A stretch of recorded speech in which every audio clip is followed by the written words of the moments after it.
The greatest state developer. এইটা আসার পর থেকেই কিন্তু অনেক বেশি জনপ্রিয় হয়েছিল। আর তুমি যদি মাঙ্গা মানহা কমিউনিটির সাথে একটু যোগাযোগ থাকে তাহলে তুমি এরকম কিছু অদ্ভুত প্যানেল কোথাও না কোথাও দেখেছো। And yes, he is our main character. এটা একটা ইশিকাই সিরিজ, যেটা অন্যান্য ইশিকার মতন ট্র্যাশ না, অনেক ভালো একটা সিরিজ। এই বান্দা আগের জন্মে কোনো একটা ইঞ্জিনিয়ার টাইপের কিছু একটা ছিল, যে পরবর্তীকালে ইশিকাই হয় এবং এমন একটা স্টোরিতে ইশিকাই হয় যেখানে সে মেইন ক্যারেক্টার না। হ্যাঁ, মানে সে এই স্টোরির মেইন ক্যারেক্টার, বাট সে যে ওয়ার্ল্ডে ইশিকাই হয়েছে সেই ওয়ার্ল্ডের মেইন ক্যারেক্টার অন্য একজন, এবং তার শুধু একটাই গোল, টাকা।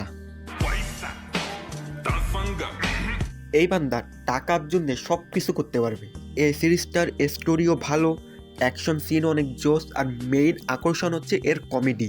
এটা অলরেডি এন্ড হয়ে গেছে এবং মানুষ কিন্তু এর এন্ডিংয়ে অনেক বেশি প্রেস করছে। এবং সবথেকে গুরুত্বপূর্ণ বিষয় হচ্ছে এই সিরিজটা কোনো হ্যারাম সিরিজ না। ইশিকাই সিরিজ কিন্তু হ্যারাম থাকবে না, এটা কিন্তু একটা রেয়ার জিনিস। সো ওভারঅল এই সিরিজটা অনেক বেশি ভালো, নেক্সট লেভেলের কমেডিও আছে, পড়তে পারো।